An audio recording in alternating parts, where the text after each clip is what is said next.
자, 앵커 브리핑으로 이어가겠습니다. 지난 주말의 급등을 이번 주에도 쭉 이어갈 수 있을지가 가장 큰 관건일 것 같은데 네. 앵커님의 생각이 궁금하네요.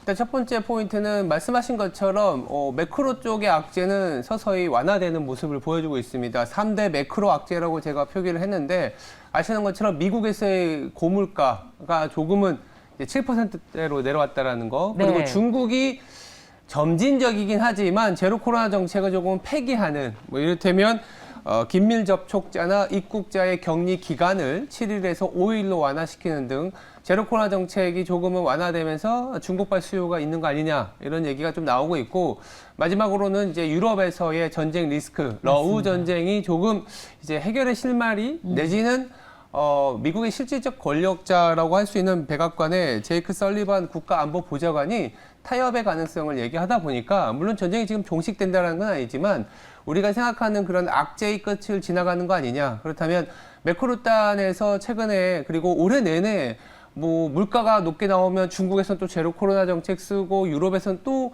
전쟁의 리스크가 커지는 그런 악재의 악순환에서 지금은 조금씩 풀려나가는 그런 분위기가 최근에 상승을 좀 도모한 거 아니냐라는 생각도 좀 듭니다. 네, 전쟁 이슈 말씀하셨는데 이번 주 중요한 지표 가운데 하나가 G20 정상회담. 네, 맞습니다. 어제 윤석열 대통령도 한미일 연쇄 정상회담을 마치고 이제 막 발리로 가고 있는데 네. 여기서의 가장 큰 쟁점은 지금 전쟁 종료 네. 이야기가 아마 구체적으로 좀 나올 것 같습니다.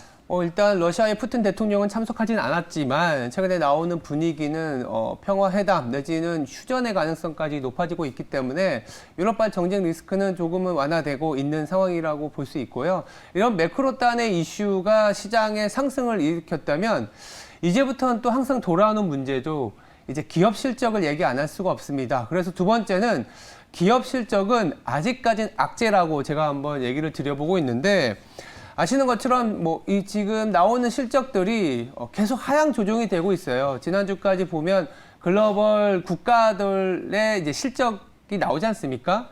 전망치긴 하지만 한국이 여전히 계속 빠른 하향세를 보이고 있고, OECD 경기 선행 지수를 보면 내년 중반까지도 우리나라의 수출 증가율은 하락할 수 있다라고 나오고 있습니다. 그 말은 뭐냐면 우리나라 기업뿐만이 아니라 전 세계 기업의 바로미터가 한국 수출인데 전 세계 EPS 증가율, 그러니까 주당 순이익이 내년 상반기까지 내려갈 수 있다라는 겁니다. 그러다 보니까 S&P 500에 대한 골드만삭스의 레포트도 나왔는데요.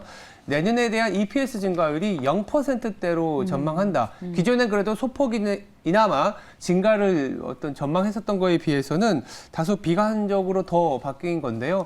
에너지 업종을 빼면 마진이 더 추가 하락할 수 있기 때문에 여기서 주가가 더 올라간다는 거는 밸류에이션 부담을 더 느낄 수밖에 없다라는 콜들이 좀 나오고 있습니다.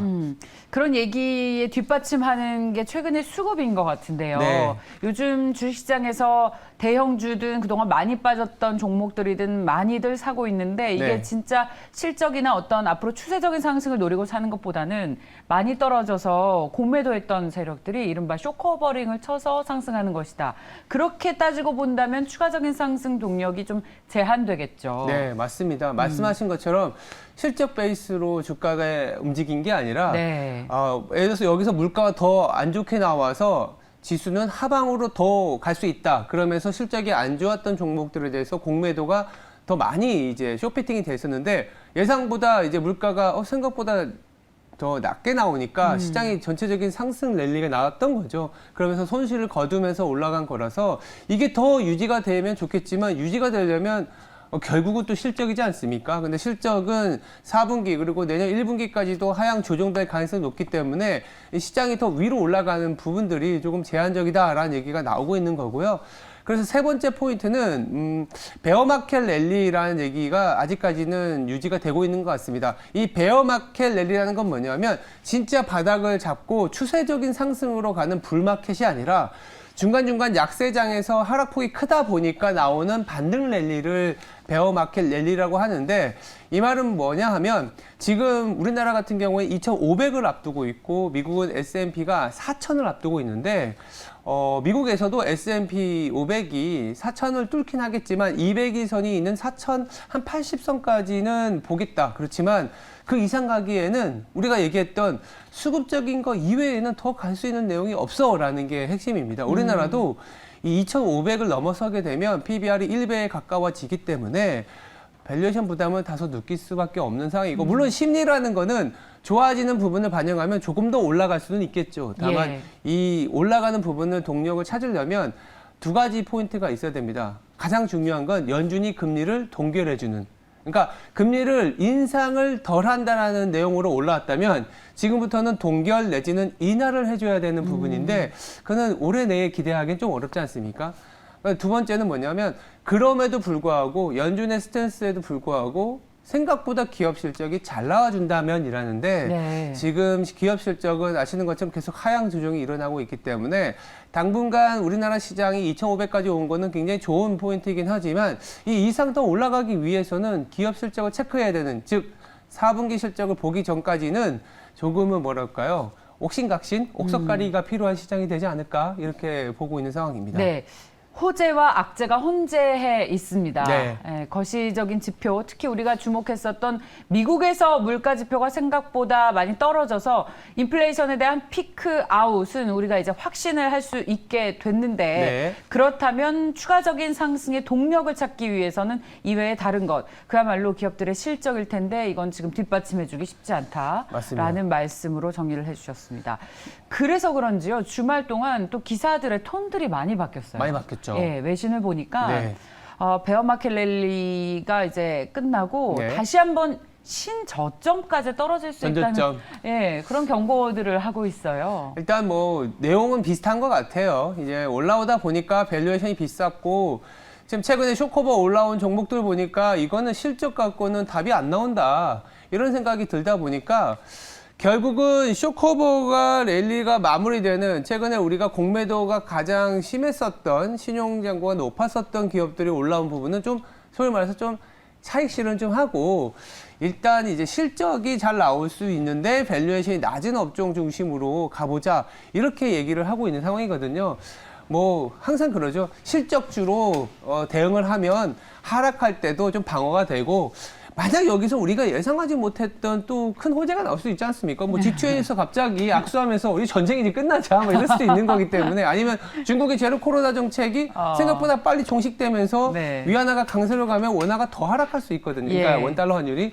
그럴 수 있을, 그러니까 지금은 업사이드에 대한 리스크, 다운사이드에 대한 리스크가 동시에 있기 때문에 결국 또 백투더 베이식으로 그냥 숫자 나오는 기업을 들고 있으면 좀 마음은 편안해진다. 이렇게 봐야 될 것 같아요. 네, 백투더 베이직 숫자 나오는 기업. 그래서 저희가 계속 얘기하는 게 최근에 2차 전지 얘기를 많이 2차 말씀을 전지, 드리고 있고. 그러니까 밸류에이션은 비싸지만 네. 뭐 이렇게 표현하면 그렇겠지만 2차 전지를 갖고 있고 아니면 최근에 이제 뭐 코인베이스의 어떤 종목이 이제 쇼커버가 컸잖아요. 네네. 이 두 개를 갖고 있을 때 둘 다 밸류에이션이 비쌉니다. 근데 어느 거를 그래도 계속 갖고 있을 수 있냐. 그렇죠. 네, 그런 판단이 필요한 상황인 것 같아요. 네.